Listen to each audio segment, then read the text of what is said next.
जो मसाजिद बनाई गई हैं पूरी जर्मनी में, उनको एक्स्ट्रा बाकायदा इश्तिहार दे के ऐलान करके हर साल, इनको पता है, इनके टीवी नशरियात में भी आता है, खबरों में भी आता है कि मस्जिदों के जो दरवाजे हैं वो तमाम लोगों के लिए पूरा दिन खोल दिए जाते हैं, ताकि लोग जो हैं जिनके दिलों में कोई थोड़ा बहुत इस्लाम के मुतल्लिक शक पाया जाता है, कोई डर पाया जाता है कि ये पता नहीं ये लोग जो हैं जिस तरह मीडिया पे चलता है दहशतगर्द हैं, या इनके अंदर सिर्फ वही लोग हैं जो डरा धमका के दूसरे मजहबों को रखते हैं, उसको दूर करने के लिए जो मसाजिद के दरवाजे वो एक्स्ट्रा खोल के रखे जाते हैं। वहाँ कोई मिशनरी या कोई इल्म रखने वाले दोस्त मौजूद होते हैं सारा दिन, और वो फिर वहाँ जर्मनों की जो लाइनें लग, बाज़ इलाकों में बहुत ज्यादा जर्मन आते हैं मस्जिद में देखने के लिए, विजिट करने के लिए कि ये नमाज कैसे पढ़ते हैं, इनकी इबादत कैसी होती है, और फिर उनको कुछ चाय, कुछ थोड़ा बहुत रिफ्रेशमेंट का के साथ सर्व उनको दी जाती है, और फिर मालूमात में उनके इजाफा किया जाता है। अभी आज मैं फ्रैंकफर्ट में इस मकसद के लिए, हमारी जो मस्जिद, सबसे पुरानी मस्जिद जो जर्मनी में, मस्जिद नूर, जो कि बाबनहाउजन लांडस्ट्रासे पे फ्रैंकफर्ट के किनारे पे, ये उसको विजिट करने के लिए जा रहा हूँ। तो साथ मैंने कहा रास्ते के जो नज़ारे हैं, छुट्टी होने के बावजूद इतना रश है हैरान कुन तौर पे कि ये एक एक ट्रैक इन्होंने बंद कर दिया है साइकिल वालों रास्तों के लिए, और दूसरे जो है वो जो लोग हैं वो फिर एक लाइन में पटड़ी में चलते हैं, जिसका लाइनें लग जाती हैं। छुट्टी वाले दिन फिर ये लोग बाज जगहों पे ये देखे छोटे छोटे जो बने हुए हैं किस तरह ये एंजॉय कर रहे हैं इकट्ठे होके। एक तरफ गाड़ियां चल रही हैं, साथ साथ ट्राम पे भी लोग बैठे हुए जा रहे हैं। मस्जिद जाते हुए जो रास्ता है फ्रीडबर्ग वाली साइड से आता है, या बाद विल्बल एक शहर है, अच्छा कस्बा है साथ फ्रैंकफर्ट में, ये वाला रास्ता फ्रीडबर्गर लांडस्ट्रासे ये कहलाता है, फ्रीडबर्गर शहर के नाम पे। तो इसमें से ये सिटी के मिडल में हम पहुंच जाएंगे, थोड़ी देर बाद वहाँ दरिया आएगा, और थोड़ी दरिया के ऊपर रुक के आपको दरिया का भी नज़ारा करवाएंगे। साथ साथ आपको एक ऐसी बदकिस्मत बदबख्त कौम का थोड़ा सा तारफ करवाएंगे जिन्होंने अपनी बदबख्ती को अपना सुबह दोपहर शाम उठना बैठना सोना जागना बना लिया हुआ है, और रोज बरोज ऐसी खबरें वहां से मिलती हैं कि इंसान दंग रह जाता है कि प्यारे नबी रहमतुल आलमीन हजरत मोहम्मद मुस्तफ़ा सल्लल्लाहु अलैहि वसल्लम ने जिस मजहब को पूरी दुनिया के लिए रहमत का बायस बनाया, और अपने उसवा और किरदार के साथ उन लोगों को मजबूर कर दिया कि वो इस मजहब को माने, उस मजहब के मानने वाले, उस नबी, उस रहमतुल आलमीन नबी की उम्मत कहलवाने वाले आज बदकिस्मती से उन्हीं मसाजिद के दरपे हो चुके हैं। नाम ये कहते हैं कि जी ये अहमदियों की मस्जिदें हैं, कादियानियों की मस्जिदें हैं। इन मस्जिदों का पाकिस्तान में रहना हमें बहुत ज्यादा तकलीफ देता है। हम आग बगोला हो जाते हैं जब हम देखते हैं कि इन मस्जिदों के भी मीनार बने हुए हैं हमारी मस्जिदों जैसे, और इसके ऊपर भी कलमा लिखा हुआ है, वो कलमा जो नबी पाक सल्लल्लाहु अलैहि वसल्लम ने हमें अता किया, वो हमें बहुत तकलीफ देता है। कुरान पाक की आयात जो हैं वो जब हम इनके कब्रों पे देखते हैं तो हमें जिंदा नहीं रह सकते। अब ये पिछले 2-4 हफ्तों के अंदर ऐसा उबाल आया हुआ है वहां पे। अभी मैं आपके साथ चंद खबरें जो हैं वो शेयर करूंगा तारीख वाइज और जगह वाइज, आप सुन के हैरान रह जाएंगे कि एक ऐसी कौम जिसने इस्लाम के नाम पे एक मुल्क लिया, आज वही कौम जो है वो इस्लाम के नाम को बदनाम करने के कैसे दरपे हुई। इस वक्त हम पहुंच गए हैं फ्रैंकफर्ट के मिडल में, साइल बाजार बड़ा मशहूर। यहाँ देखिए बावजूद इससे कि ये बंद है आज दुकानें, लेकिन किस तरह दुनिया जो है इधर घूम रही है, और यहाँ छोटी छोटी दुकानें लगी हुई। मेरे ख्याल मार्केट है, मार्केट बास का छुट्टी वाले दिन यहाँ लगाते हैं, जिसकी वजह से फिर काफी रौनक हो जाती है। लेकिन अभी चलते चलते मैंने कहा ये नजर आपकी इस पे भी पड़ जाए ताकि आपको ये लगे कि आप यहाँ आज घूम रहे हैं फ्रैंकफर्ट में। थोड़ी देर के बाद दरिया जो है वो उस पर थोड़ा ब्रेक करेंगे, आपको दिखाएंगे, फिर बाकी ये बात जहाँ खत्म हुई थी वहीं आगे चलाएंगे। ले जी,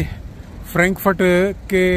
हब या मेन जो उसका एरिया है देखने के काबिल, वहाँ हम पहुँच चुके, और ये दरिया देखें किस तरह भर के बह रहा है, क्योंकि आजकल पानी बरसात की वजह से काफ़ी चढ़ा हुआ है सब तरफ पूरे यूरोप में। लोग यहाँ आते हैं, आके तस्वीर खिंचवाते हैं, जोड़े आते हैं, और फिर ये पुलों के ऊपर दूसरे पुल जो वो सामने इसके ऊपर बड़े ताले जिसके ऊपर नाम लिख के साइडों पे उन्होंने बांधे हुए हैं, और समझा जाता है कि ये मोहब्बत की कहानी है।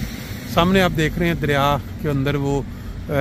शिप, छोटे जहाज़ खड़े हैं, ये जाते हैं लोग ग्रुपों की शक्ल में, फिर इनको इसमें सैर करवाने के लिए, ट्रिप करवाने के लिए ले जाते हैं। पैक पे आप देख रहे हैं सारी बड़ी बड़ी बिल्डिंगें, और ये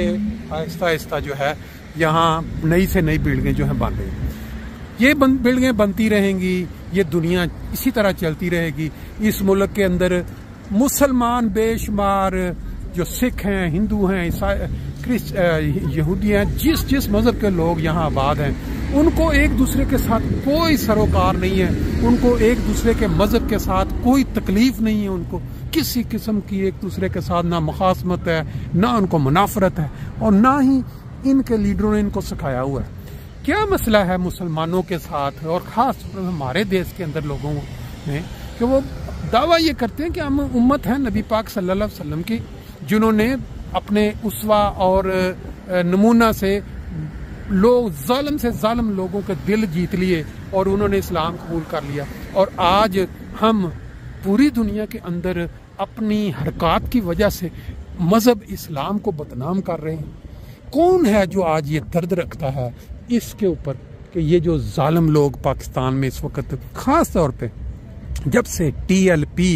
यानी टेरर लंगड़ी पॉपुलेशन, TLP और क्या बनता है, ये जब से ये कायम हुई है पाकिस्तान में, ये इस ना सिर्फ पाकिस्तान का नाम पूरी दुनिया में खाक में मिला रही है, बल्कि ये हमारे देश को इन्होंने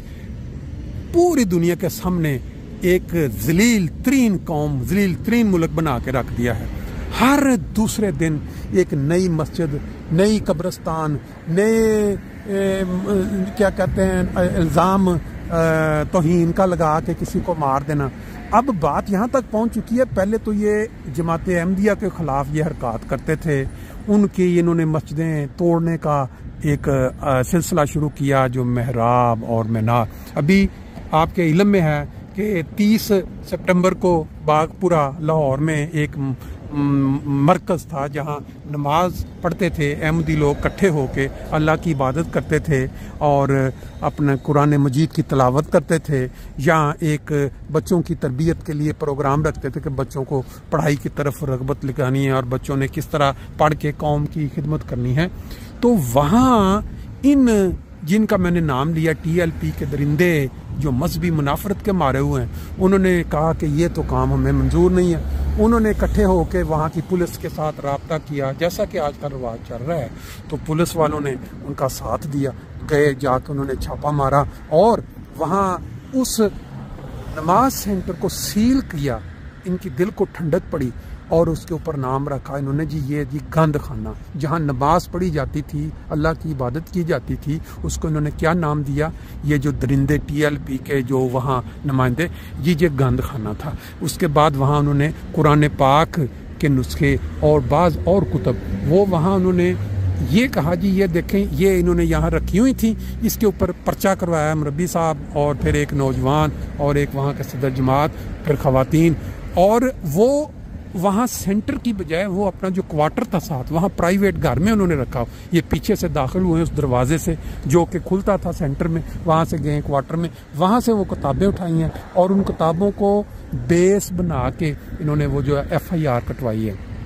बात यह है कि ये जो पुलिस वाले हैं या दूसरे जो इंतज़ामिया है, उनके लिए अब ये इनको बर्दाश्त करना उनके लिए भी अब मुमकिन नहीं है। वो ये जो डिमांड करते हैं वो मान लेते हैं। वो ये कहते हैं जी ये क्यों खाना खाते हैं, इनका खाना पीना बंद, वो कहते हैं ठीक है। वो कहते हैं जी इन्होंने तब ये किताबें रखी हैं कुरान जिस पर पर्चा करें, वो कहते हैं। उसकी वजह यह है कि पीछे बैकग्राउंड में जो ताकत का जो सरचश्मा है, जो असल ताकत है, उनकी हमदर्दियाँ, उनकी नरमियाँ उनके साथ हैं, जिसकी वजह से ये सारा काम हो रहा है। अभी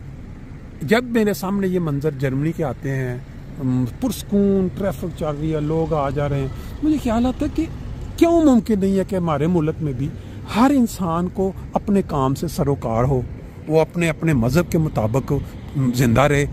ना किसी अगर किसी के दलाइल मजबूत हैं कुरान और सुन्नत के मुताबिक या मज़हब, तो उसको दूसरा सुने। किसी का दिल करता है तो उसको माने, नहीं करता तो ना माने। लेकिन ये किरदार के ज़बरदस्ती मार पीट कत्लो गारत सर तन से जुदा ये वो, ये सिर्फ़ और सिर्फ सोशल मीडिया के ऊपर आके अपनी मशहूरी और अपना एक वो क्या कहते हैं दहशत वहाँ पे कायम करना, ताकि जो लोग जाहिल हैं जिनकी तालीम नहीं है वो इनके क्या कहते हैं इनके हाथों के जो होते हैं सरकंजे में रहें या इनके बाहर ना निकल पाएँ और इनकी रोज़ी रोटी चलती रहे। अभी ये वो वाक़या हुआ है, उससे पहले इन्होंने लाहौर एक मस्जिद को सील करवाया है, वहाँ भी इकट्ठे हो के बाहर नारबाजी। फिर उसके बाद भी एक गांव है पंजाब में, वहाँ इन्होंने मस्जिद, बड़ी खूबसूरत मस्जिद थी, उसके जाके इन्होंने उस पर हमला करवा के पुलिस को साथ लिया रात 1-1:30 बजे। और ये भी साथ देखे, ये भी एक रखते हैं कि हमारी वीडियो ना बने, हमें कोई देखे ना, तो जाके उसके मीनार गिरवा दिए, उसकी जो मेहराब है वो तोड़वा के वहाँ ईंटें लगवा के ऊपर सफ़ेदी फरवा दी। और वो उसके सामने जो अहमदी थे जो वहाँ जाकर नमाज पढ़ते थे, इबादत करते थे, उन्होंने वहाँ सामने मस्जिद के इकट्ठे हो के सर अल्लाह के आगे झुकाए हुए और रो रहे थे गिरदो, और क्या कहते हैं उनकी आहें निकल रही थी कि या खुदा तेरी मदद कब आएगी, या खुदा तू कब इन लोगों को अंजाम तक पहुंचाएगा। अब तो दुआ जो है वो भी निकलती नहीं है इन लोगों के लिए, क्योंकि तकरीबन सारी की सारी कौम, इसलिए कि जब एक काम गलत हो रहा होता है उसके खिलाफ अगर आवाज़ नहीं उठती और चैनल्स वाले नहीं बोलते और सोशल मीडिया पे नहीं लिखा जाता, तो इसका मतलब सबकी हमायत साथ है। नबी पाक सल्लल्लाहु अलैहि वसल्लम की तालीम की इन्होंने धज्जियाँ उड़ा के रख दी, वो उसवा, वो किरदार जिसने बेशुमार लोगों को इस्लाम की तरफ मबदूल करवाया, उनकी तो आज ये लोग उनको भगा रहे हैं। किस मुंह से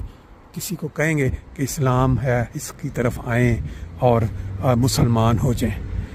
ये वाक़या दिन दिन एक वो खुशाब के इलाके में नाराबाजी हो रही है, और ये मैं आपके सामने ये भी जो न्यूज़ हैं वो ऐड करता हूँ ताकि आपको आइडिया हो जाए कि किस तरह हमारी बदकिस्मत मुल्क के अंदर जो इस वक्त हालात दिन ब दिन अपने मंतकी अंजाम की तरफ जा रहे हैं, वो ख़राब से ख़राब होते जा रहे हैं। अल्लाह इनको फ़हम और